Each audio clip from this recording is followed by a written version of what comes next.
네, 유튜브 시청자 여러분 안녕하십니까? 투자의 공식입니다. 여러분들에게 손에 쥐어주는 투자, 손에 쥐어주는 경제, 이거를 전달한다라는 생각으로 오늘도 좀 좋은 컨텐츠 가지고 여러분들 다시 찾아뵙겠습니다. 오늘은 저희가 중국 얘기를 좀 집중적으로 해보려고 합니다. 요즘 최근에 중국이 경기 정책을 계속 내놓고 있다 보니까 이제 중국 시장 이제 좀 중국 경제 좀 좋아지는 게 아닌가, 또 중국 주식 시장 이제 좀 투자할 만한 게 아닌가, 특히 이제 중학개미 분들 많이 또 관심을 갖고 계실 거라 생각이 좀 드는데요. 과연 이제 이 시점이 중국에 대한 투자를 좀 할 만한 적정한 시점인지, 또 중국의 경제가 이렇게 경기 부양책이 나오면 정말 이제는 확실하게 좀 좋아지는 건지, 이제 미국이 좀 계속 혼자 나홀로 어떤 호황을 계속 가고 있는데 중국이 그 대항마 역할을 정말 할 수 있다고 보는 건지 등등등, 이 중국과 관련해서는 모든 내용들을 한번 오늘 좀 다 다뤄볼 생각입니다. 그래서 오늘 저희가 모신 분은요, 강남대 유림 교수님이신데요. 중국 인민대에서 박사학위를 받으셨습니다. 국내에 좀 몇 안 됩니다. 인민대에서 박사학위 하신 분들.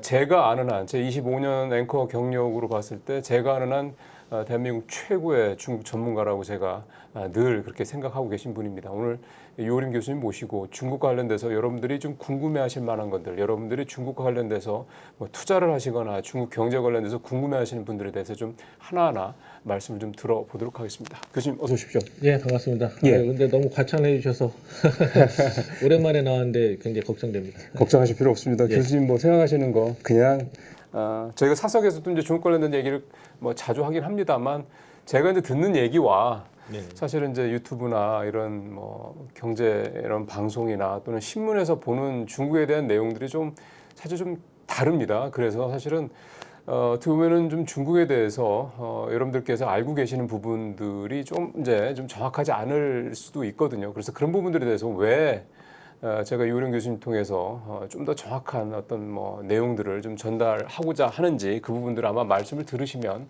아마 그래서 그렇구나라고 이해를 하실 거라고 생각이 좀 듭니다. 거두절미하고요. 시간이 좀 한정되어 있기 때문에 바로 좀 말씀을 들어보도록 하겠습니다. 일단 아마 우리 유튜브 저희 투자의 공식 구독자분들이라든가 많은 또 유튜브를 통해서 세상을 보시는 분들께서 궁금하신 게, 중국의 경제가 정말 어떤 상황인 거냐 라는 부분들에 대해서 일단 대략적으로 교수님의 판단을 좀 들었으면 좋겠습니다. 일단 이 중국에 대해서 좀 이렇게 연구를 하거나 아니면 분석을 할 때 조금 관점에 대해서 좀 다르게 봐야 될 필요가 있다고 생각을 하는데요. 예. 이건 아마 제가 앵커님께도 수년 전부터 여러 차례 말씀드렸던 것처럼, 중국은 기본적으로 사회주의 시장 경제를 하고 있는 나라이기 때문에 어떤 현상을 분석함에 있어서, 다시 말하면 어떤 통계나 아니면은 벌어지고 있는 정책을 분석함에 있어서 자본주의적인 시각, 다시 말하면 자유주의 시장 경제에 입각한 어떤 툴이나 아니면 그런 이론으로 접근을 하게 되면, 현상은 자본주의 시장 경제하고 동일하게 나타난다 할지라도 그 함의라고 하죠. 그 속내나 아니면은 실제로 벌어지고 있는 현상에 대해서 좀 오해가 벌어질 수 있습니다. 간단히 말씀드리면 아주 중요한 변화를 먼저 하나 딱 말씀드리겠습니다. 이 시진핑 정부가 사실상 이제 권력을 완전히 장악한 거는 그렇죠. 시진핑 이 출범 2기 때라고 말씀드릴 수 있는데, 네네. 그 이후로 나타난 그 중국의 경제 정책이든 아니면 거시 정책이든 관련 그 중앙공산당의 문건을 보면 예. 두 가지 단어가 서서히 사라지다가 최근에는 이제 완전히 지금 거의 등장을 하지 않고 있는데, 첫 번째가 아마 우리 독자분들께서도 잘 아시는 것처럼, 예전에 중국에서 자기네 나라의 이 경제 체제를 얘기할 때 중국 특색의 사회주의 시장 경제라는 표현을 썼거든요. 예, 중국 특색의 예. 사회주의 시장 경제. 그런데 시진핑 2기의 중반을 넘어서면서부터는 중국 특색의 사회주의 시장 경제에서 뒤에 시장 경제가 사라지기 시작합니다. 그리고 앞에 이제 등장하기 시작하는 게 신시대라고 하는 게 등장하고요. 네. 그리고 뒤에는 시장 경제가 빠진 대신에 사상이라는 게 들어갑니다. 예. 그래서 중국 특색의 사회주의 시장 경제, 조금 더 옛날로 돌아가서 정확하게 표현하자면 공유제에 기초한 사회주의 시장 경제 체제 또는 사회주의 시장 경제 국가, 이런 표현이 지금은 신시대 중국 특색 사회주의 사상으로 바뀌어 있다. 이 말은 뭐냐면, 과거에 이제 중국이라고 하는 나라가 사회주의와 시장 경제를 병행하면서 네. 사회주의 발전을 위한 도구나 수단으로서 시장 경제를 운영을 했는데, 이 시장 경제가 중국 공산당이 가지고 있는 정책 방향의 범위를 벗어나서 예. 과도하게 팽창하기 시작하더라. 이 말은 무슨 얘기냐면 당의 통제를 벗어나서 시장이 작동하기 시작했다. 이 말은 이제 시장 경제를 도구로 접근했던 공산당의 관점에서 보자면 상당히 위협적인 일인 거죠. 그래서 시진핑은 과거의 중국 특색 사회주의 시장 경제는 그 시대적 소명이 이제 다 끝났다. 예. 그렇기 때문에 새로운 시대에는 새로운 사회주의 사상이 필요하다. 라는 취지로 중국 특색 사회주의 사상이라는 용어를 쓰기 시작했고요. 예. 그리고 3기 때 들어서는 이제 앞에 시진핑 총서기가 들어가죠. 시진핑 총서기를 핵심으로 하는 중국 신시대 중국 특색 사회주의 사상 이렇게 됩니다. 이 말은 앞으로 중국이 갈 방향은 시진핑 총서기를 당의 핵심으로 하고 그 핵심으로 한 과정에서 새로운 중국 특색 사회주의 사상이 이제 나오기 시작한다. 이걸 의미하는 거고요. 이거를 이제 우리가 알고 있는 개념으로 다시 짧게 설명을 드리자면 앞으로 중국 경제는 시장 경제보다는 당이 지도하는 뭐 중국식으로 표현하자면 당이 영도하는 이런 표현을 쓰죠. 당이 영도하고 시진핑이 방향을 주도하는 예. 이런 새로운 사상 하에서 시장을 통제하겠다. 이렇게 이제 2기 후반기부터 바뀌기 시작한 거고 3기 들어서면서부터는 이제 시진핑 총서기를 핵심으로 하는 이 단어가 들어가면서 사실상 시진핑이 시장도 완전히 관장하고 있다. 이게 첫 번째 아주 크게 달라진 점이고요. 그렇다면 과거에 중국에서 벌어지고 있던 사건들, 시장경제 작동 기제와 예. 지금의 중국의 사회주의 시장에서 벌어지고 있는 작동 기제는 전혀 다르다. 요거를 먼저 하나 보셔야 되고요. 네.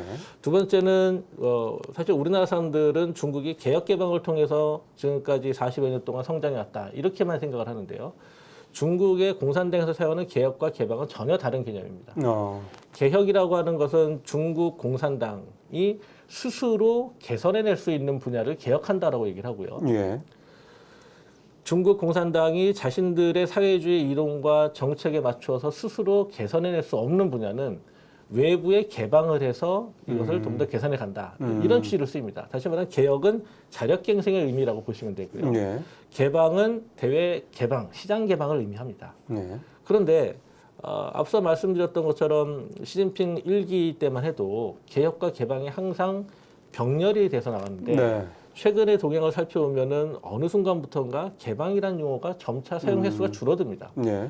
이거는 예컨대 중앙공산당에서 발표하는 매년에 1월 1일 날 발표하는 1호 문건, 그러니까 올해 한 해는 어떻게 할 거다라고 네. 총서기가 발표하는 문건인데 거기서 이 개방이라는 단어가 얼마나 많이 나오는가, 아니면 개혁이라는 단어가 얼마나 많이 나오는가, 이거를 과거에 비교해 보면 제가 보기에 한 20%대로 떨어진 게 아닌가, 개방이라는 단어가. 자, 이 말은 어떤 의미가 되냐면 앞으로도 중국 공산당은 중국 공산당의 이론과 사상에 근거해서 자기들이 자력갱생하는 방향으로 가되 예. 정말 안 되겠는 부분만 대외 개방을 하겠다. 이 말은 앞으로 외자 기업이 중국에 들어가서 뭘 새롭게 하기는 상당히 어려워질 거다. 왜냐하면 개방의 폭을 좁혀놨으니까요. 또 하나는 앞으로도 계속해서 국유 기업을 중심으로 하는 중국의 그 경제 정책이 지속될 거다. 이 말은 어떤 얘기냐면 뭐 우리가 잘 아는 용어로 바꾸자면 국진 민퇴가 앞으로도 지속될 거다. 이렇게 이제 해석을 해야 되는 것이죠. 그런데 이런 전체적인 큰 틀에서 당의 이런 그 강령 그리고 당의 정책 방향이 크게 바뀌면서 예. 잘 아시는 것처럼 2018년, 17년 요 시기를 지나면서부터 중국 경제는 추세적인 하락을 보이기 시작했죠. 예. 이 추세적인 하락을 의미하는 것은 뭐냐면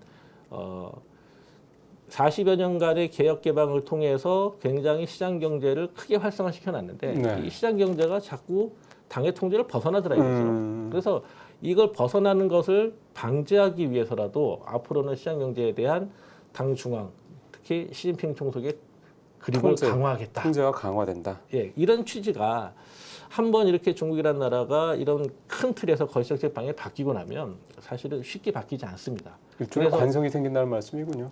한번 이게 결정이 되고 나면 최소한 예컨대 이렇게 말씀드리죠. 등소평 등소평이 개혁개방 설계자라고 부르는 등소평이 78년대 개혁개방 예. 정책을 추진하고 나서 이게 사실상 40년 갔거든요. 그 말은 이제 뒤집어 말하면 이 시진핑 총서기가 주장하고 있는 시진핑 총서기를 핵심으로 하는 신시대 중국 특색 사회주의 사상이 향후에 최소 한 세대는 간다. 한 세대면 대략 한 30년 정도 봐야 된다는 거잖아요. 예, 그래서 시진핑 총서기가 2035년, 2050년 이런 중장기 계획을 설정해 놓고 그대로 가겠다. 라는 정책 방향을 보이고 있는 것이죠. 그렇다면 지금 우리가 기대했던 것처럼 2017년, 18년 이전에 중국 경제가 굉장히 활성화됐던 시기, 예, 그리고 2000년대 초반에 WTO 가입하자마자 매년 10% 이상 엄청나게 GDP가 성장을 했죠. 성장하는 네. 정말 어마어마한 성장을 보였죠. 그때와 같은 중국 경제가 활성화되는 그런 상황이 또다시 올 수 있을 것이냐.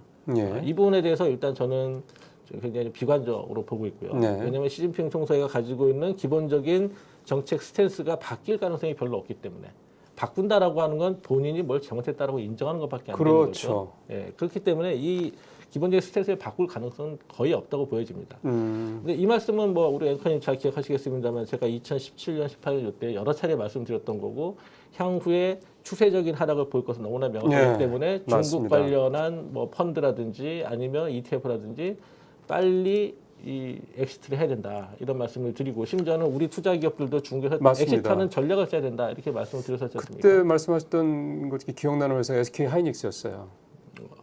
아, 예, 그건 뭐 어떤 반도체 회사였다고 제가 말씀드리겠습니다. 그러니까 결국은 이제 2018년, 19년도 그때가 이제 사실은 중국 경제의 어떤 피크였다. 교수님께서는 그렇게 보시는 거고 이제는 그런 것과 같은 그때와 같은 중국 경제의 호황, 중국 경제 또 중국 시장의 어떤 강세 이런 거는 현재로서는 이 시스템이 계속 이 기조가 갈 가능성이 높기 때문에 기대하기 어렵다 이렇게 보신다는 거잖아요. 그 예를 들면 두 가지 제가 뭐 말씀을 드리겠는데요. 첫 번째 제가 2000년대 초반에 WTO 가입 이후 중국 경제가 매년 10.3%씩 제 기억에 5년인가를 성장했거든요. 그 평균 10.3%요. 그리고 피크를 찍었던 게 아마 2005년도에 거의 14%까지 했던 걸로 기억이 나는데 당시에 중국은 WTO라고 하는 자유무역 체제에 편입되면서 네. 조국 추출이라는 전략을 했어요. 이거 뭐냐면 우리도 개발해서 나가자. 네. 나가고 우리가 그 부족한 부분은 인진라인이라고 얘기하는데 가지고 들어와서 이거를 큰 틀에서의 순환 경제로 작동을 한다면 중국이 가지고 있는 장점이 해외 시장에서 충분히 발휘가 되면서 굉장히 크게 성장할 수 있을 것이다. 위기가 아니라 기회다. 이런 네. 얘기가 상당히 많이 있었고요. 당시 제가 중국 현지에서 유학을 하고 있었는데 당시 총서기였던 그 강택민 총서기가 저희 학교에 있는 학생들에게까지 당원들에게 전부 다 중국 공산당 당원인 중국 친구들이요. 그 친구들에게까지 이걸 1시간 동안 학습을 시켰습니다. 그 당시에 뭐 늑대가 온다 막 이러면서 중국 사람들이 굉장히 걱정을 했는데 사실은 적극적인 개방을 통해서 중국 경제가 부족한 부분을 채우고 그리고 장점을 가진 부분을 해외로 내보내면서 굉장히 빠르게 성장했던 거죠. 그 과정에서 한 번 이제 꼬꾸라졌던 것이 잘 아시는 것처럼 뭐 서브프라임 모기 사태 요거였고요. 예, 2008년도에. 그리고 나서 두 번째로 중국 경제가 굉장히 큰 호황을 봤던 것은 시진핑 집권 초기였습니다. 네. 이 당시에는 뭐 흔히 이제 시리 조합, 네. 시리 콤비 이래가지고 시진핑 총서기하고 리커창 총리가 각각 당의 정책, 외교와 국방 그리고 내치와 경제를 나눠서 역할 분담을 했을 때고요. 예. 그 당시에 리커창 총리가 굉장히 획기적인 발언을 했었는데 그게 뭐였냐면 향후에는 시장이 자원 배분에 있어서 결정적인 역할을 하도록 하겠다. 이 말은 뭐냐면 당이 자원을 배분하는 체제였던 사회주의 이론보다 예. 시장의 개방을 통해서 시장이 정말로 수요와 공급이라고 하는 시장 원리에 의해서 자원 배분의 결정적인 역할을 하도록 하겠다. 이 말은 예. 민진국태, 사실은 민간이 국유기업보다 먼저 시장으로 들어가겠다. 네. 그러면서 그 당시에 얘기했던 혼합소유제를 얘기합니다. 이 혼합소유제가 의미하는 건 뭐냐면 국유기업이 가지고 있는 시장 그리고 국유기업이 가지고 있는 지분을 민간 기업에 개방하겠다는 거예요. 그러니까 국유화를 한다 이런 얘기인 거죠? 아니죠. 국유기업의 지분을 민간에 개방하는 거니까 예. 민간 기업이 국유기업의 지분을 살 수 있는 거죠. 그렇죠. 그런데 당시에 이제 국유기업들은 이제 흔히 이제 114개 정도 되는 중앙 국유기업 집단이라고 불렀는데 이들이 지배하고 있는 거는 중국의 핵심적인 기간 산업들이었거든요. 예. 그 시장을 민간에 개방한다라고 하니까 그런 핵심적인 산업에 들어가지 못했던 민영 기업 집단들의 주가가 어마어마하게 폭등한 거죠. 예. 그래서 뭐 기억하시겠습니다만 2014년 후반기부터 그 과정에서 자원이 좀 뭐 부족하기도 하니까 잘 아시는 후광통 뭐 개설하고 뭐 이러면서부터 해외 자금 엄청 유치한 거죠. 그때. 자본 엄청나게 유치한 거죠. 그 과정에서 국유기업들의 지분을 민영기업이 취득하도록 하고 심지어는 당시에 적극적으로 대외 개방하겠다라고 해서 자본시장 개방하고 그 지분 취득하게 해주고 이 과정을 통해서 엄청난 경제 성장을 했죠. 예. 물론 그 이후에 이제 당 내부에서 여러 가지 그 노선 투쟁이 좀 벌어지긴 합니다만 제가 여기서 먼저 말씀드리고 싶은 것은 중국 경제가 폭발적인 성장을 했던 배경에는 개혁이 아니라 개방이 있었다. 그리고 지금 말씀드리는 시진핑과 같은 교조주의적인 사회주의자가 아닌 예. 시장 친시장적이고 그리고 개방을 중시했던 이런 그 정치인들 리커창 총리가 대표적이겠죠. 예.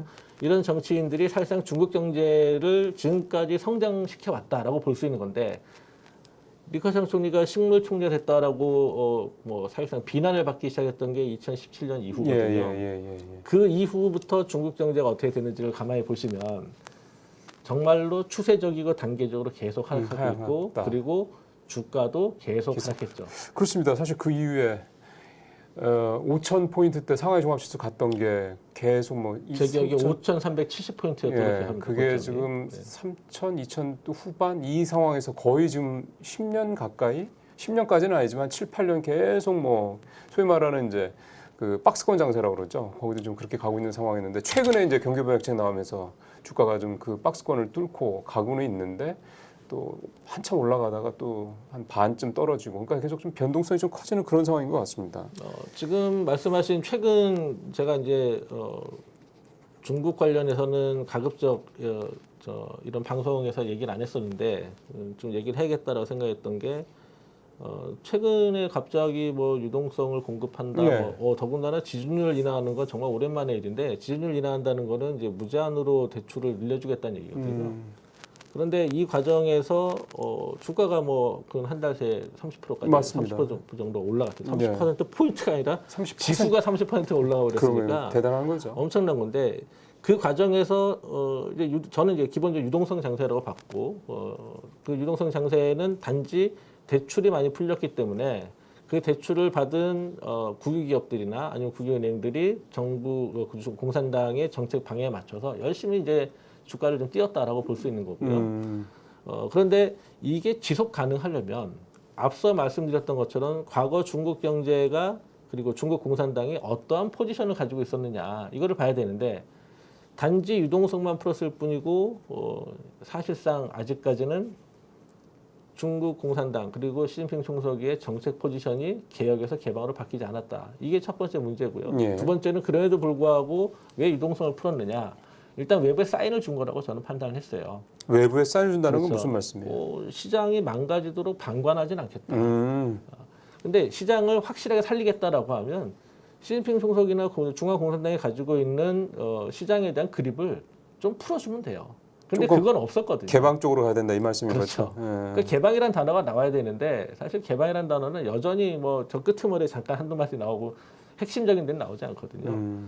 그런데 이제 우리 투자자들 입장에서 보면 중국 증시가 그래도 좀 괜찮았을 때 그 당시에 투자했던 분들이 뭐 근 10년 이렇게 물려 있는 분들이 이때라도 물타기 위해서 빨리 빠져나오자 이런 전략이 하나 있었을 거고요. 그렇죠. 또 한 부분은 아마도 야 손절 좀 올랐으니 이때가 손절하자라고 했을 수도 있고요. 그리고 요때다 올라타자 하신 분도 있을 텐데 저는 뭐 기본적으로 올라타신 분들과 물타기 하신 분들은 중장기적으로 좀 성과를 기대하기 어렵지 않을까 이렇게 생각을 하고요. 그다음에 두 번째는 이 유동성 장세는 길게 갈 수가 없습니다. 왜냐하면 우리가 흔히 말하는 이제 펀더멘탈이라고 하죠. 예. 펀더멘탈 관점에서 보면 지금 중국의 민영 경제와 내수 경제가 거의 고사지경에 빠져 있기 때문에 이 고사지경에 있는 상황을 어떻게 해소할 거냐. 이 해소하는 것은 말씀드렸던 것처럼 당의 그립을 강화해서는 해결이 안 되는 거거든요. 그렇죠. 결국은. 그렇죠. 예, 그런데 지금 우리 투자자들이 중국에 요때 좀 올라가야 되나라는 좀 생각을 하실 것 같은 염려가 좀 많이 들고 그리고 또 하나는 중국 정부가 주는 사인을 어떻게 해석해야 되는가. 그렇죠. 그게 사실은 가장 중요한 거죠. 네. 그래서 이 부분에 우리처럼 또는 뭐 미국이나 아니면 유럽처럼 계속해서 금리를 낮추고 지준을 낮춘다, 돈을 막 풀겠다라고 해서 중국 경제의 체질적인 변화 그리고 중국 공산당의 정책 변화를 기대할 수 있을 것이냐? 저는 그건 아니라고 보는 거죠. 그럼 유동성 최근에 중국 정부의 그런 대대적인 뭐 유동성 관련 정책들, 경기 부양 정책들, 그럼 이거는 태생적으로 한계가 있다 이 말씀이네요? 맞습니다. 네. 태생적인 한계라는 표현보다는 이제 제가 말씀드렸던 표현으로 바꾸자면 지금 중국 공산당과 시진핑 총재가 가지고 있는 기본적인 당 지배하의 시장이라는 네. 개념이 바뀌지 않을 거라는 거죠. 왜냐하면 그걸 바꾸는 순간 일단 또 시장은 계속해서 팽창하려고 할 것이고 그렇게 된다면 지난 10여 년간 시진핑 총재가 밀고 왔던 신시대 중국 특색의 사회주의 사상 네. 또는 시진핑 총석을 핵심으로 하는 신시대 중국 특색 사회주의 사상은 사실상 실패한 게 되는 거거든요. 그거를 도저히 인정할 수가 없는 거죠. 제가 이 말씀 드리는 거는 혹시 관심 있는 분들은 과거 이제 파월 의장이 한 2년 전인가 얘기했던 게 있는데 파월 의장은 이렇게 표현하더라고요. 중국의 경제 주체들이 시장에 대한 신뢰를 상실했다. 신뢰를 상실한 것은 중국 정책, 중화공산당의 패착이다. 그래서 향후에도 이 중국 공산당이 계속해서 이러한 그 정책 방향을 가져간다라고 하면 아마도 중국 경제는 다시 회복되기 좀 어려울 것이 아닌가 이렇게 언급한 바가 있고요. 정확하게 본 거네요. 저도 그래서 사실은 굉장히 놀랐습니다. 제가 2017년, 16년 이때 앵커님하고 처음 중국에 대한 이야기를 나눌 때 미국이 중국에 대해서 자꾸 헛발질하다가 최근에는 얘들이 뭔가를 좀 아는 것 같다. 그때 그래서 말씀하셨던 기억이 나는 게 뭔가 뒤에 중국을 굉장히 잘하는 이른바 책사, 컨설턴트 이런 사람이 있는 것 같다. 누군지는 모르겠지만 그런 말씀하셨던 기억도 나요. 당의 정책 방향과 그리고 향후에 나올 수 있는 거시 정책 그리고 경제 정책에 대해서 굉장히 정확하게 보는 그렇죠. 사람이 미국에 있었다. 저도 그 말씀 기억납니다. 물론 이제 최근에 언론에 보도된 뭐 차이샤 같은 그런 뭐 중앙공산당학교 경제학부에 있었던 교수, 여자 교수인데요. 뭐 그런 사람들이 뒤에서 이제 워낙 오랫동안 중국의 당 정책과 경제 정책을 관장했던 교수이기 때문에 아마 그런 사람이 조금 역할을 하지 않았을까 이런 생각이 들긴 합니다만 네. 그렇다고 해도 내부에 있었던 여러 사정들까지 정확하게 파악을 해가지고 그런 언급을 미국 정부에서 하고 그리고 2019년 요때부터는 사실 미국에서 대중국 전략 보고서니 뭐 국가 안보 보고서니 이런 거를 계속 작성하다가 나중에 뭐 아베가 뭐 제안했다는 얘기도 있습니다만 인도 태평양 전략 보고서를 내면서 중국에 대해서 경제적으로 그리고 산업적으로 그리고 기술적으로 소위 말하는 밸류 체인을 완전히 봉쇄시켜 버리고는 이런 방향을 하고 있거든요. 그렇죠. 근데 그 방향이 아주 교묘하게도 중국이 진출하고자 하는 전략 방향과 교묘하게 일치하고 있다는 거예요. 그런데 뭐 말씀드렸던 차이샤 같은 그런 중앙공산당학교 전 경제학부 교수 같은 경우는 이미 중국을 떠난 지 상당히 오랜 시간이 됐는데 그럼에도 불구하고 이렇게 정확하게 읽어내고 있다는 거는 아마도 내부에 또 이렇게 연결되는 사람이 있지 않을까. 이 부분에 대해서 제가 정확히라는 표현이 좀 그렇고요. 좀 장담할 수 있는 거는 혹시 중국에 대해서 많은 관심을 갖고 계신 분들은 보셨는지 모르겠는데 22년도 12월 달에 미국 국방성 홈페이지에 중국 미사일군 보고서라는 게 딱 칸이 걸립니다. PDF 파일로 대략 240페이지 정도 되는데요. 제가 그 보고서를 열어보고 정말 깜짝 놀랐습니다. 어떤 내용이 들어있냐면 중국 미사일군은 사실 시진핑 총서기가 군 개혁을 하면서 군에 대한 자신의 장악력을 강화하기 위해서 군 현대화 개혁을 하면서 자원과 인력을 집중해가지고 흔히 말하는 이제 동풍 미사일이라고 하죠. 그런 미사일을 중심으로 한 부대를 새로 편성을 했는데 그게 우리로 따지면 군단급이거든요. 왜냐하면 집단군이기 때문에. 굉장히 인원이 몇만 명에 달한다라는 거잖아요. 그렇죠. 그런데 이 중국 미사일군 보고서를 열어보면 240페이지 정도의 분량을 뭐 하나하나 다 열어보면 내용이 뭐냐면 예컨대 뭐 북경시 해정구 뭐 무슨 뭐 촌에 가면은 무슨 건물이 있는데 거기 204호에 책임자가 누구고 전화번호가 뭐고 와, 그 정도까지요? 이런 내용들이 중국 전역에 있는 미사일군 보고서의 핵심 인사들, 핵심 기지들 이런 것들이 아예 주소, 전화번호, 팩스번호까지 나옵니다. 그러니까 이 말은 예. 미국에서 아마도 이제 시진핑 총서기한테 보란 듯이 걸었을 가능성도 그런 있고. 거죠. 예. 네. 그거는 뭐냐? 우리가 알고 있어, 니네 뭐 하는지. 이걸 뒤집어 말하면 누군가가 유출시켰다는 거죠. 그런 거죠. 당연히 그건 정말 뭐 거의 뭐 1, 2급 정도의 비밀 문서 같은데. 뭐 그와 관련해서 또 뭐 누가 숙청되고 그러면서 중국 내부에서는 뭐 누가 뭐 유출시킨 거다. 뭐 그래서 그걸로 미국 정부에서 뭐 딜을 하고 있다. 뭐 이런 얘기도 돌긴 합니다만 그 아직까지 그건 낭설 또는 뭐 신뢰할 수 없는 뭐 얘기로 생각이 되고요.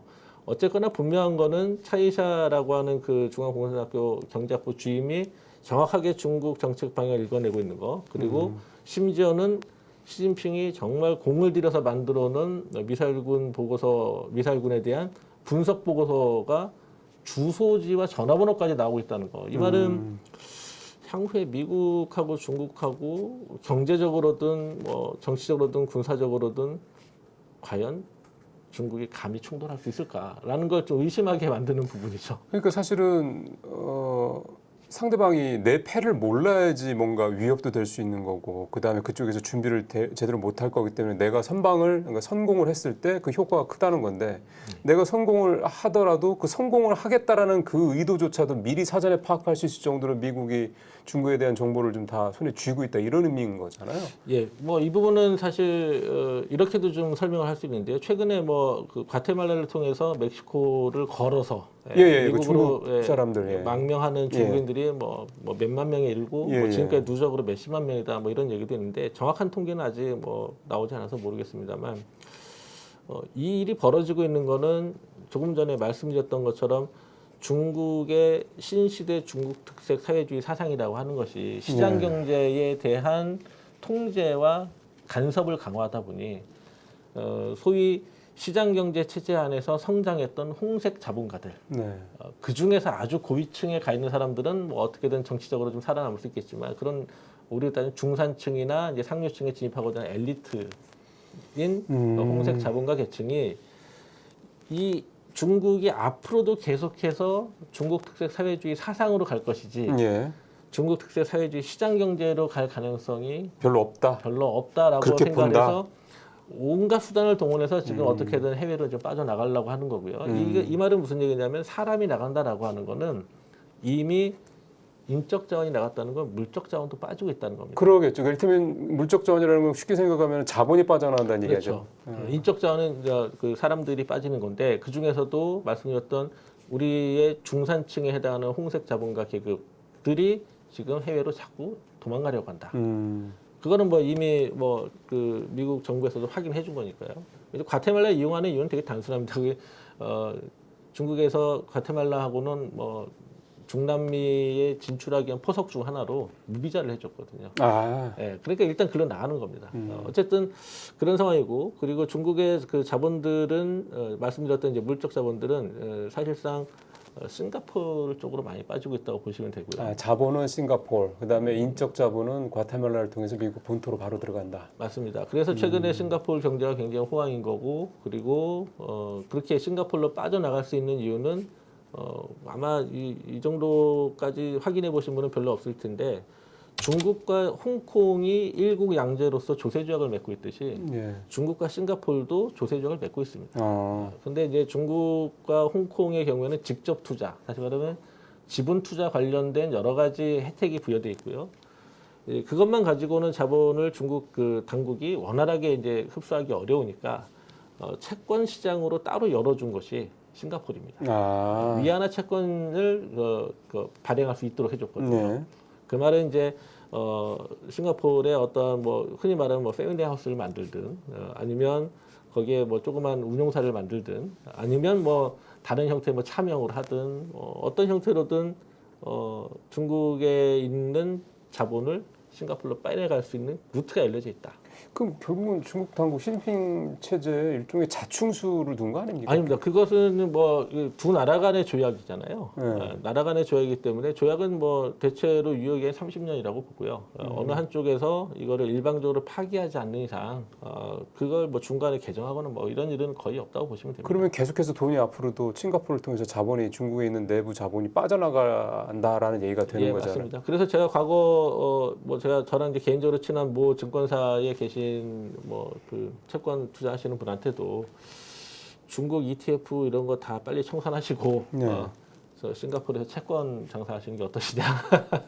그러면 이제 지금 그 말씀을 이제 하셔서 드는 생각입니다만 그러면은 뭐 이제 사실은 원래 뭐 교수님이 그 마켓에 대한 얘기는 그렇게 썩 그렇게 뭐 즐겨하시는 분이 아니시고 그런 부분들은 좀 말씀하시는 걸 좀 별로 편해하지 않으시기 때문에 저도 잘 사석에도 그런 말씀 잘 안 여쭤보는데 뭐 오늘 사실 이 자리는 결국은 이제 중국에 투자하시거나 투자하시려고 하시거나 중국의 최근의 변화에 대해서 긍정적으로 보시고 뭐 지금이라도 들어갈까 이런 생각을 하시는 분들에 대해서 그 부분에 대해서 뭔가 좀 어떤 리스크가 있는지에 대한 걸 좀 교수님이 직접 말씀해 주시려고 하는 부분이기 때문에 지금 중국에 대한 투자는 말씀하신 대로 뭐 상해 종합지수나 선전 종합지수를 보고 그 다음에 중국 관련된 ETF, 중국 관련된 펀드, 그 다음에 이제 또 하나가 뭐 개별종 BYD 같은 뭐 개별 종목을 하시는 분들도 계신 것 같고요. 그 다음에 또 하나가 홍콩을 통해서 많이 또 ELS 상품 같은 것도 많이 들어가시고 그러신단 말이에요. 그러면은 지금 말씀하신 대로 중국과 홍콩이 일국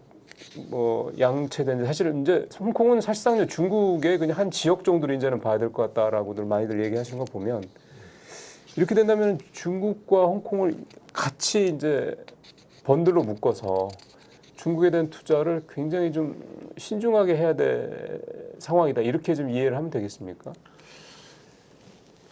사실 이제 홍콩에 상장돼 있는 기업들하고 그다음에 심천, 상해에 상장돼 있는 기업들이 다 다르죠.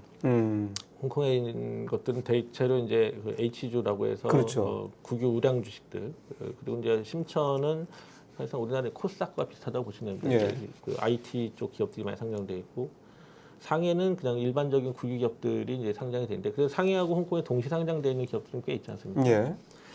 그런데 지금 만약에 중국에 대해서 뭐 상해든 심천이든 아니면 뭐 홍콩이든 중국의 종목이나 상품에 대한 투자를 하겠다라고 한다면 저는 좀 유보하시는 게 좋다라고 생각하는데요. 첫 번째는 앞서 말씀드렸던 이런 유동성 장세가 이제 끝물에 와 있다라고 보여지고요. 두 번째 고민해야 되는 것은 뭐 트럼프와 해리스 중에 누가 당선될 것인가 이 부분인데요. 해리스가 되느냐 트럼프가 되느냐 뭐 기본적으로 중국 봉쇄 전략은 앞으로도 계속 진행이 될 겁니다. 누가 되든 간에. 예. 왜냐하면 이건 이제 미국의 국익이 걸려 있는 문제이기 때문에 그렇죠. 예, 뭐 정파와는 무관하다라고 보시면 되는데 수단이 좀 다르죠. 이 부분은 언론에 많이 보도해서 다들 잘 아실 거로 생각이 됩니다만 짧게 말씀드리면 트럼프는 어쨌든 리쇼어링을 강화하기 위해서 뭐 글로벌 최저한세를 벗어나지 않는 범위 내에서 이제 조세 우대를 주고 그렇게 해서 자국에 유치를 하되 자국에서 생산되지 않은 제품이 미국으로 들어오게 되면은 관세를 이용할 겁니다. 그러면 미국 국내에 있는 여러 뭐 우리 뭐 투자할 수 있는 종목이라고 한다면 이런 중국 주식 종목들 중에 대미 수출의 비중이 높은 부분 이런 부분은 트럼프가 당선되면 상당히 좀 타격을 입지 않을까. 아마 뭐 초기에 보란 듯이 아마 또 뭐 매우 큰 폭으로 관세를 때릴 것이다. 그건 다만 이제 중국에 국한되는 건 아닐 것 같고요. 그럼 우리도 사실은 뭐 우리나라도 포함될 겁니다. 마찬가지일 거죠. 그걸 압박을 해서 또 뭐 저 방위비 인상하고 뭐 이러겠죠. 그러겠죠. 어쨌든 그렇고 해리스 같은 경우에는 사실 트럼프처럼 좀 이렇게 무식하다면 좀 그렇고 공격적인 뭐 관세 인상보다는 바이든 정부에서 워낙 이 시스템적인 봉쇄를 잘 만들어놨기 때문에 이거를 좀 더 공고히 하면서 서서히 이제 조여가는 방식으로 갈 건데 그렇다면 그 중에서도 어떤 부분을 조여갈 것이냐는 뭐 명확하죠. 지금 미중 관계에 있어서 미국이 절대로 뺏기면 안 되는 영역. 자, 그 영역은 잘 아시는 것처럼 반도체, IT, 뭐 배터리, 항공우주, 그리고 배터리. 자, 이런 부분들은 앞으로도 계속해서 글로벌 밸류체인에서 이제 배제시키거나 핵심 소재를 공급하지 못하도록 또는 그런 제품들을 사실 중국은 특히 배터리 같은 경우는 이미 그 과잉 생산이거든요. 맞습니다. 미국에 못 팔게 할 거예요. 또는 그 중국산 배터리가 탑재된 뭐 차량도 이제 또 제한을 걸 거고. 그렇죠. 그러니까 굉장히 정교하게 할 거라고 생각되기 때문에 이 둘 중에 누가 되느냐, 뭐 저는 뭐 개인적으로 트럼프가 된다라고 보고 있습니다만 누가 되느냐에 따라서 만약에 중국의 투자를 앞으로 좀 포지션을 넓히겠다, 또는 뭐 손절 타임을 보시겠다, 뭐 이런 결정을 하신다면 이 둘의 정책 방향에 따라서 중국이 어떤 종목에 영향을 받을 것인가 이거를 먼저 좀 봐야 돼요. 예. 그다음에 두 번째는 둘 중에 누가 되든 중장기적으로 미국의 대중 봉쇄 전략은 지속될 거거든요. 네. 그렇다면 시진핑을 중심으로 하는 중국 공산당, 중국 정부라도 앞서 말씀드렸던 것처럼 전향적으로 개방 정책으로 확실히 돌아서야 되는데 그 말은 시진핑 총서기의 사실상 권력이 이제 붕괴되는 그렇죠. 이런 상황을 이런 초래할 수 있기 상태로 때문에 가면 유지하기 힘들겠죠. 네, 그렇기 때문에 아마도 제 개인적인 판단으로 말씀드리자면 어느 대통령이 당선되든 누가 대통령이 되든 중장기적으로 중국 경제는 시진핑의 포지션이 변경되지 않는, 흔히 말하는 피벗을 하지 않는 이상 네. 중장기적으로 계속 추세적인 하락에 빠질 것이고, 다만 그 이전보다 더 떨어져서 이제 시장을 완전히 버렸다라는 사인을 주면 안 되기 때문에 뭐 지수로 말씀드리자면 제가 수년 전부터 얘기했습니다만 최저 2,800에서 3,400 요 사이를 계속 왔다 갔다 2,300에서 2,800에서 800에서 3,000 400포인트 정도 상해 기준으로요. 예, 이게 사실은 최근에 급등하기 예, 그 그렇죠. 박스권 예. 흐름이 다시 나타나서 그대로 그냥 갈 거다. 얼마 전에 앵커님 저한테 전화 주셨을 때도 제가 이거 유동성 장세니까 금방 또 내려갈 겁니다. 글쎄요. 말씀드렸고요. 사실 저도 그때 그 말씀 듣고 이게 사람이 어쨌든 견물생심이라고 막 그 주변에서 이렇게 막 그렇게 간다고 그러면 진짜 그런가? 이게 사람이 생각이 들 법하거든요. 뭐 저거 딴 것은 몰라도 적어도 중국과 관련해서는 그럴 때마다 이렇게 분심이 들 때마다 교수님한테 전화드려서 어떻게 봐야 됩니까? 그러면 교수님이 일도 양단 딱 끊어서 아니요, 뭐 깁니다 이렇게 딱 말씀해 주셔서 그렇게 해서도 판단을 하고 있는데 이번에도 결국은 이런 흐름들은 단기에 그칠 것이다. 그리고 굳이 이제 조금 이제 우리 시청자분들께서 이제 이해하시기 편한 어떤 지수로 말씀드린다면 상해종합주식 기준으로 2,800에서 3,400. 그러니까 최근에 유동성 경기부양책 막 쏟아지면서 급등하기 전으로 회귀할 것이다. 아마 뭐 단계적으로 그렇게 그렇게 가지 않을 내려가지 않을까 것이다. 싶은데 뭐 그 정도 가면 또 이제 어떤 유동성을 공급하든 뭐 어떤 뭐 우대를 주든 뭐 이런 방향으로 또 조금 살려놓고. 그러면 결국은 이제 사실은 이제 오늘 이 말씀을 듣고 싶어서 이제 교수님 모셔서 계속 뭐 질문도 어떻게 보면 중복될 수도 있고 한데 교수님께서 좀 일관된 말씀은 일단은 시진핑 이 주석 시스템에서 시진핑 체제에서의 기본적으로 개방에 대한 어떤 얘기들이 뭔가 변화의 조짐들이 나타나지 않는 한 지금의 상황들은 계속될 거다. 그렇다면 지금처럼 외국인 투자도 계속 줄어들 가능성이 높고 성장률도 올해 5% 성장도 쉽지 않을 수 있고 계속 이런 흐름들이 이어질 것이다. 이렇게 보면 되는 거네요. 그렇죠. 그거를 이제 뭐 다른 그 애널리스트 분들이나 이제 중국 전문가 분들이 말씀하시는 거는 뭐 제가 굳이 또 말씀드릴 필요 없고요. 제 관점에서 말씀드리자면 일단 중국이라고 하는 나라가 사회주의에 기반을 두고 있다는 사실은 반드시 잊지 말아야 되는데요. 이 말은 무슨 얘기냐면 가장 기본적인 생산 수단을 공유하고 있다는 얘기입니다. 이 가장 기본적인 생산 수단이 과거에는 부동산, 다시 말하면 토지였죠. 그 다음으로 민영 경제가 활성화되고 국유기업이 커지면서부터는 이제 산업자본이 됐고요. 세 번째 단계에서 잘 아시는 것처럼 마윈을 중심으로 하는 핀테크 기업들, IT 기업들이 등장하면서 데이터와 금융자본이 이제 등장하기 시작했죠. 데이터에 기반한 금융자본이기도 하고. 그런데 이거는 이제 사회주의적으로 바라본다면 무슨 얘기냐면 시대의 변화에 맞춰서 가장 기본적인 생산 수단이 바뀌고 있다. 이거는 사실 세계 어느 나라 다 겪어왔던 거죠. 그렇죠. 사실은. 그 관점에서 봤을 때 첫 번째로 시진핑 주석 또는 총서기가 직접 시장에 대한 그립을 강화했던 게 잘 아시는 것처럼 부동산이었죠. 처음에 그랬죠. 공유제에 기초한 사회주의 시장 경제였는데 이 공유제의 기반은 다름 아니라 토지였잖아요. 그렇죠. 이 토지를 일단 경제를 활성화시켜야 되니까 사용권을 중앙정부가 지방정부에 할양을 해주고 그리고 다시 지방정부가 뭐 C급이나 아니면 G급시라고 하는 그 밑에 있는 또 그 정부에다가 또 이제 또 네. 우리말로 표현하면 이제 그 분양을 해주고 그리고 나서 이제 그거를 부동산 개발 기업들한테 이제 넘겨주는 이런 예. 구조였는데 그 단계를 거치면서 벌어졌던 일들이 뭐냐면 사회주의의 가장 기본적인 생산 수단인 토지가 사유화되기 시작한 거죠. 그렇죠. 그 말은 당의 통제에서 벗어났다는 거예요. 그거를 70년 기다리면 다시 중국으로 돌아오지 않느냐. 뭐 왜냐 민법상 물권 중국 민법상 물권의 그 효력은 70년 인정이 되기 때문에 그럼 70년을 기다리면 되는데 왜 못 기다렸느냐? 이게 너무 빨리 시장화된 거죠. 그러다 보니 이걸 빨리 다시 이 당의 지배하에 넣지 네. 않으면 안 되는 거예요. 그렇기 네. 때문에 부동산 개발 기업들에 대해서 대출을 뭐 끊어버린다든지 아니면 온갖 규제를 동원해가지고 잘 아시는 삐고양이라든지 아니면은 헝다라든지 이런 개발상들이 다 사실상 뭐 도산 직전 네, 그때 갈 수밖에 없는 거죠. 그다음에 두 번째로 사실 이 부분은 이제 그 리커창 총리가 가지고 있던 개방 정책하고 시진핑 총재가 가지고 있었던 개혁 정책이 충돌하는 지점이긴 했지만 리커창 총리 같은 경우에는 이제 민영 기업이 국유 기업의 지분을 인수하도록 함으로 인해서 국유 기업을 민영 경제에 개방하는 방향으로 가고자 했다면 시진핑 주석이나 뭐 그 시진핑의 그 계열들은 그런 방향으로 가게 되면 국가의 두 번째 생산 수단인 국유 기업이 시장화된다. 투자에 이어서. 그렇죠. 그렇게 되면 당의 지배력은 사실상 뭐 시장의 지배력 거의 사라지는 거죠. 그래서 굉장히 큰 그 양 세력 간의 그 권력 투쟁 또는 노선 투쟁이 있었던 거고요.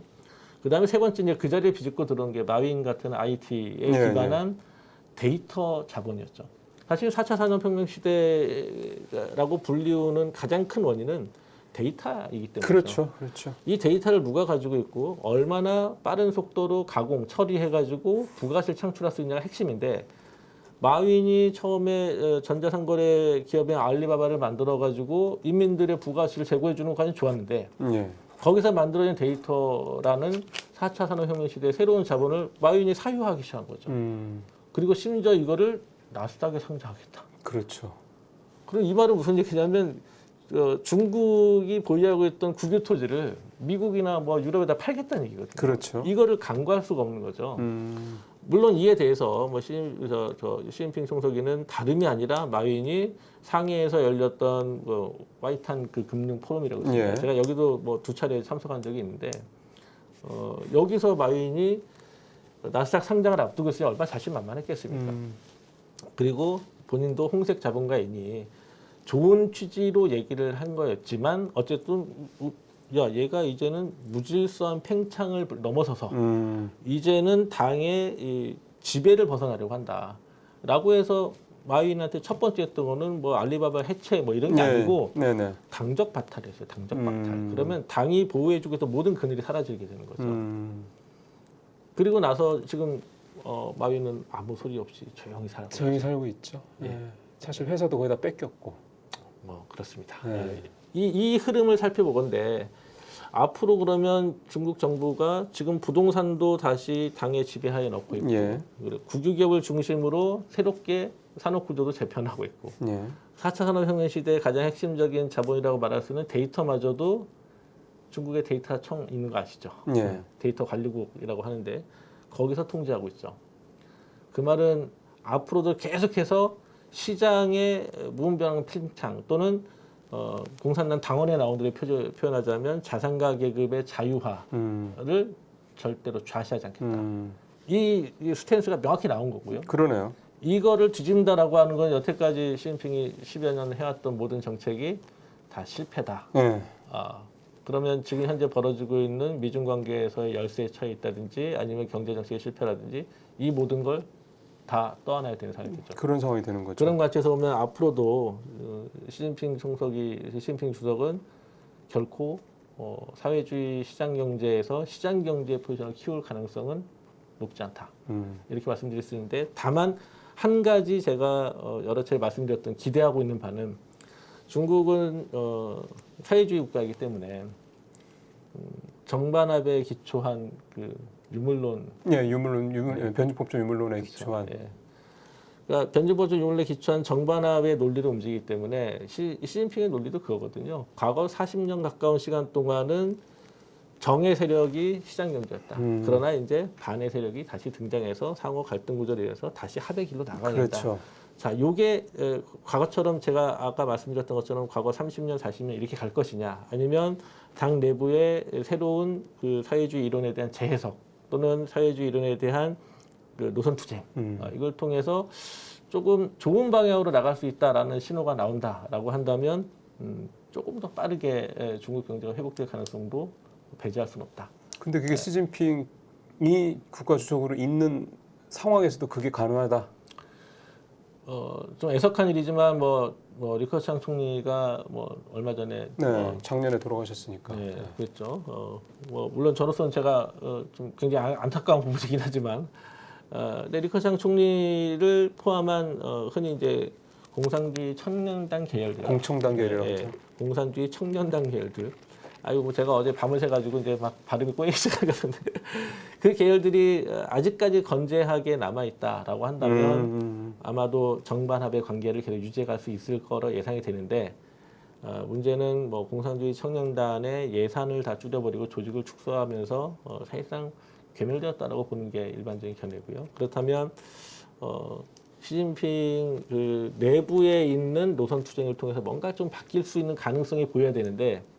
워낙 시진핑 주석, 시진핑 총서기의 그립이 강하기 때문에 쉽지 않을 거다. 쉽지 않을 것 같습니다. 예, 사실은 아마 이 부분에 대해서는 이제 접근 방식을 달리하셨지만 결국 이제 요는 그런 겁니다. 지금의 시진핑 체제는 3기 연, 그러니까 전력던 3연임에 좀 들어갔음에도 불구하고 여전히 공고하다. 아직은 별로 틈이 보이지 않는다. 이제 이런 부분 말씀하시고 그렇기 때문에 중국의 지금 현재 이제 통제 중심의 그러니까 국가 통제 중심의 공산당 통제 중심의 이런 특히 이제 경제와 관련해서 이런 정책들은 당분간 계속될 수밖에 없다. 그렇게 말씀을 좀 할 수가 있겠고요. 저희가 이제 사실은 이게 마냥 또 교수님 붙잡아두고 말씀을 계속 들을 수는 없는 상황이기 때문에 이제 마무리를 슬슬 해야 될 것 같은데 아마 많은 분들이 갖고 계신 게 중국이 지금 반도체 굴기 이런 얘기도 나오고 AI 굴기 이런 얘기도 나오고 전기차 배터리도 그렇고 태양광 이런 풍력 같은 신재생 에너지 쪽도 그렇고 지금 사실은 전 세계 시장을 교란시킬 정도로 굉장히 강한 그런 경쟁력을 가지고 있다 이렇게들 보고 있거든요. 물론 반도체나 AI는 조금 다른 얘기긴 한데 그러니까 결국은 지금 저렇게 국가 차원에서 보조금을 엄청나게 지급하면서 중국 어떤 정부가 공산당의 시진핑 체제가 이렇게 하고 있는데 이게 일종의 그러니까 뭔가 성과를 낼 수 있을 것이냐 이런 부분들. 최근에 삼성전자 주가나 이런 여러 가지 부진했던 배경 중에도 중국의 이 반도체 기업들의 상당히 좀 그 기술력 향상 이런 것들, 생산 규모 확대 이런 것들 내용들이 좀 담겨 있었거든요. 그래서 이거를 이제 실제로 우리가 언론에서 보는 것처럼 그렇게 받아들여도 되는 건지 아니면 뚜껑을 열어보면 실제로는 꼭 그렇지는 않다라든지 이 부분에 대한 말씀을 좀 오늘 교수님한테 좀 들어야지 아마 여러분들께서 중국 경제라든가 중국에 대한 이런 어떤 기술적인 특히 최첨단 기술 관련된 부분에서 실체가 어떤지에 대한 이해를 좀 하시기가 좋을 것 같습니다. 이 부분은 좀 어떻게 보면 될까요? 역시 다른 분들이 말씀하신 부분은 제가 논외로 하고 제 관점을 좀 말씀드리자면 일단 혹시 지구전론이라는 거 들어보셨어요? 아니요, 처음 들어요.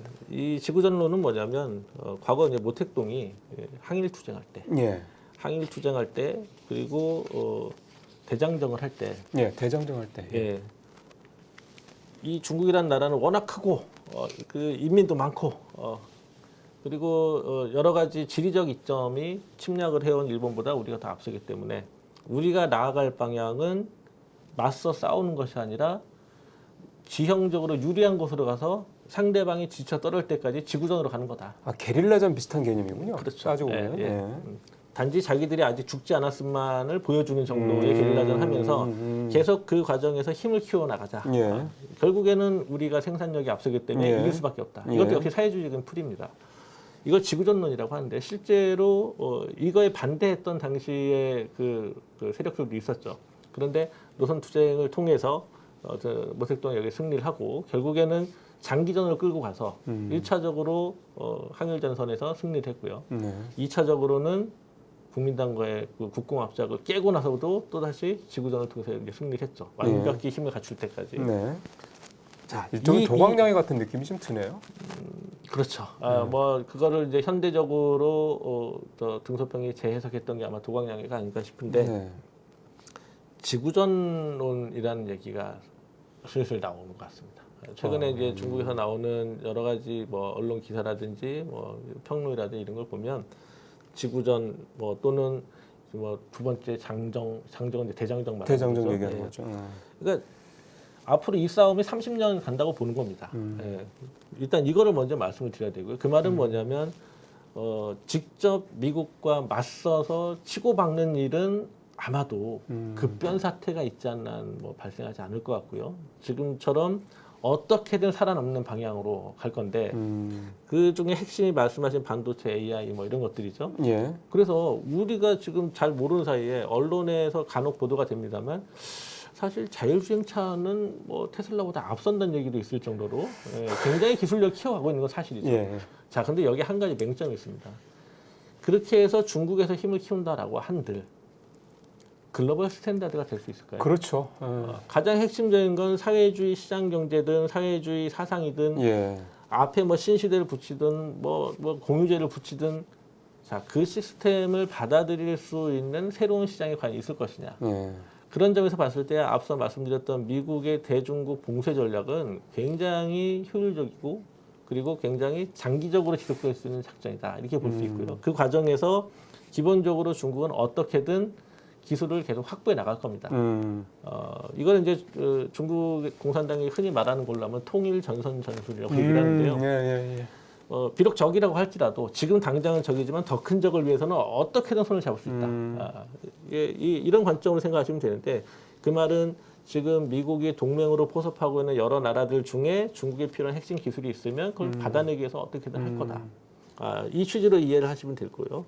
그 과정에서 그러면 이제 누가 더 오래 버티기가 되느냐 이 싸움인데 예. 제가 뭐 우려한다기보다는 제 관점에서 과연 어느 쪽이 지속 가능할까를 먼저 판단해 보면 만약에 트럼프가 당선이 된다라고 하면 지금 미국이 애써 만들어놓은 동맹 세력들이 부분적으로나마 이탈할 가능성이 있습니다. 이유는 뭐냐면 트럼프는 너무 노골적으로 자국 이익적이고 맞아요. 그리고 이 동맹의 이익을 별로 보장하지 않습니다. 맞아요. 그런데 바이든 같은 경우에는 잘 아시는 것처럼 이 동맹을 다 구축을 해놓고 필요한 만큼 서로 이제 주고받는 게 있는 그렇죠, 거죠. 그렇죠. 그런데 트럼프는 일단 본인이 받을 걸 받아놓고 좀 줄까 하다가 마음에 안 들면 그냥 뒤돌아서 버리는. 그 말은 동맹으로부터 신뢰받기 어려운 인물이라는 거고요. 이런 틈이 보일 수 있군요. 그렇죠. 그렇기 때문에 미국의 입장에서는 이러한 지금까지 바이든 정부가 애써 구축해놓은 글로벌 동맹들, 흔히 말하는 이제 뭐 파이브 아이즈라고 하는 정보 공동체, 그리고 바이든 정부에서 G7에 한국까지 포함시키고 G8으로 확대하려고 했던 것들, 뭐 이런 것들이 지금 트럼프가 대통령이 되면 이제 유지가 될 것이냐 하는 문제가 하나 있고요. 해리스가 된다라고 한다면 그런 이익을 좀 보장을 할 겁니다. 다만 여기서 이제 두 가지 문제가 발생하는데 하나는 사실 중국이 유럽에서 가장 핵심적인 동맹으로 만들어가려고 했던 국가가 독일입니다.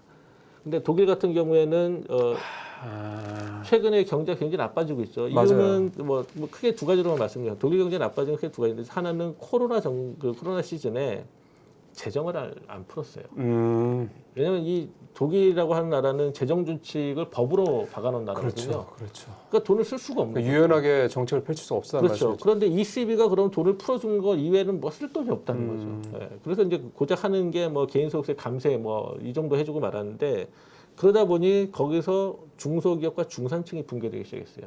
그 중국의 이 시진핑 주석의 코로나 제로 정책의 후유증과 제로 코로나 정책 후유증과 비슷한 거네요. 돈을 풀어야 될 때 정부가 돈을 풀지 않고 아예 봉쇄를 하거나 물론 이제 좀 다르긴 합니다만 어쨌든 미국이나 이런 데처럼 유럽 ECB처럼 막 돈을 엄청나게 풀어내서 일단 이 고비를 넘겨야 되는 이런 식의 정책을 하지 않았던 거에 따른 후유증이 지금 나타나고 있다. 그런데 그 중에서 중국의 제조기업들 중에 상당 부분은 이제 중국 본토에 투자를 하고 있고요. 그리고 일부는 이제 중국에서 독일 본국에 남아 있는데 그 중에서도 핵심 기술이나 아니면 뭐 그 소재를 가지고 있는 기업들에 또 중국 기업이 굉장히 투자를 많이 했어요. 그러니까 굉장히 친중적인 EU 회원국이었는데 중국 경제가 좀 나빠지고 있죠. 그렇죠. 자, 그 말은 무슨 얘기냐면 앞으로 독일 경제가 나빠지는 상황이 오면 이게 유럽 전체에 영향을 줍니다. 그렇죠. 제일 유럽 큰 나라죠. 최대의 제조 강국이 맞습니다. 경제가 나빠지기 시작한다는 건 굉장히 영향이 큰 거고요. 또 하나 더 추가로 말씀드리면 러우 전쟁을 통해서 에너지 수급이 지금 어려워졌죠. 맞아요. 예, 그죠. 러시아에서 받아오던 천연가스가 지금 안 들어오잖아요. 그래서 뭐 전기료가 뭐 10배가 올랐다는 얘기가 있을 맞습니다. 정도예요. 자, 그렇다면 이렇게 EU에서 이제 EU 권역 내에서 제조 강국인 독일이 중국의 영향 그리고 자국의 정책 실패로 인해서 나빠진다라고 하면 어찌됐거나 EU 전체에 경제 영향을 줄 수밖에 없고 예. 그러면 이제 어떻게든 살아남기 위해서 새로운 활로를 찾아야겠죠. 예. EU 그 권역에 있는 그 영내 국가들은. 그런데 그거를 만약에 미국이 통제를 한다라고 하면 균열이 생길 수밖에 없지 않을까. 그래서 미국이 향후에 중국을 더 철저하게 봉쇄를 해서 이참에 완전히 눌러 앉히려는 생각을 가지고 있다라고 한다면 적어도 동맹에 속하는 또는 이제 중국의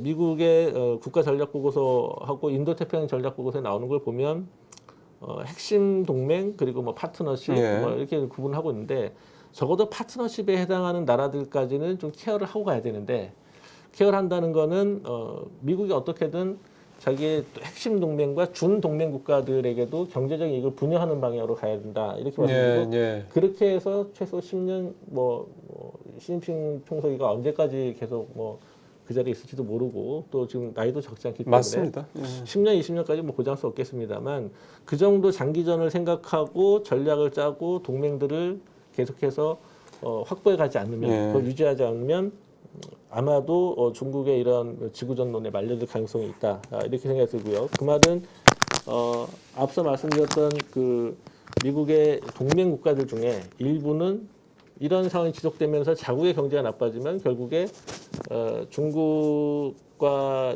어떤 새로운 시장을 확보하기 위해서 미국과의 이 동맹에서 균열이 발생할 수도 있고 아마 중국은 그거를 앞서 말씀드린 통일전선 전술의 하나의 수단으로 봐서 아마 거기에 치고 들어갈 가능성이 굉장히 높다 이렇게 보여집니다.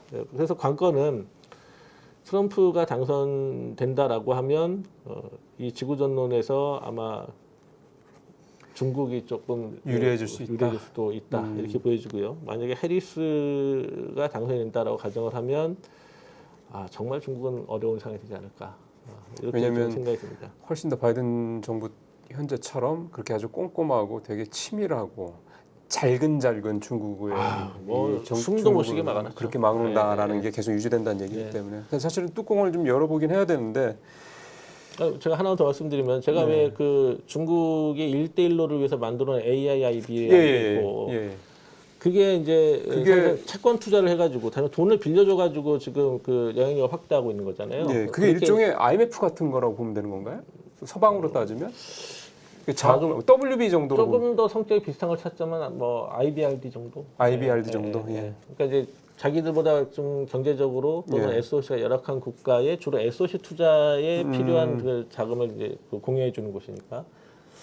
근데 이 문제는 말씀드렸던 것처럼 얘네는 채권 투자를 한다는 거, 돈을 빌려주는 겁니다. 그렇죠. 그래서 그 경제가 살아나서 원금과 이자를 계속 갚아야 되는데 SOC 투자라고 하는 게 일단 기본적으로 10년, 20년 걸리는 사업이고 더 나아가서는 수익이 나려면 30년 걸리는 거죠. 그렇죠. 그런 이제 그 AIB 자금을 공유받았던 나라들이 점차 파산증에 빠지고 있는 건데 지금 실제로 그러고 있잖아요. 그렇죠. 그 틈을 미국이 들어가려고 만들어 놓은 게 DFC라고 하는 미국 개발은행입니다. 이게 뭐 사실은 원래 그 원조 자금으로 쓰고 있던 예산을 다 긁어모아가지고 만들어 놓은 은행인데 얘들이 지금 투자 지역이 어디냐면 1대1로 중에서 동남아 연안 쪽이거든요. 네. 거기에다 뭐라고 있냐면 이 DFC라고 하는 은행이 지분 투자를 해주고 있습니다. 그럼 뭐냐면 우리 같이 리스크 테이킹 파트너 할게. 개념으로 가자 이거군요. 그렇죠. 그러면 지금 안 그래도 중국이라는 나라를 믿고 AIB로부터 자금을 공유받은 나라들이 힘들어 죽겠는데 미국에 돈 들고 와서 야 우리 회사 같이 만들어갖고 야 우리 5대5로 하자. 그렇다면 중국에 한번 지금 당했던 그 그렇죠. AIB 그 자금 공여를 받은 국가들은 당연히 거기서 이탈할 가능성이 높아지는 거죠. 이게 또 일종의 균열책이군요.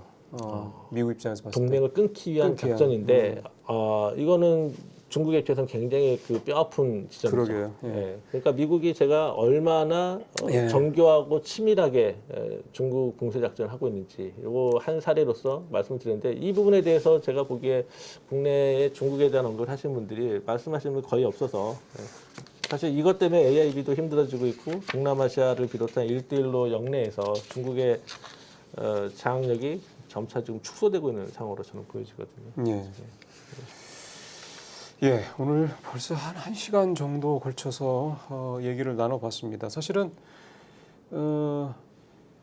이 교수님과는 사실 단순히 그냥 중국 경제에 대해만 얘기하기에는 좀 부족하고요.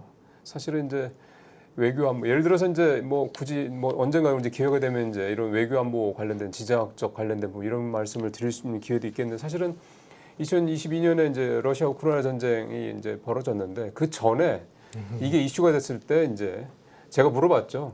교수님 어떻게 보세요? 그랬더니 교수님은 나는 전쟁 벌어진다 이렇게 말씀을 하셨거든요.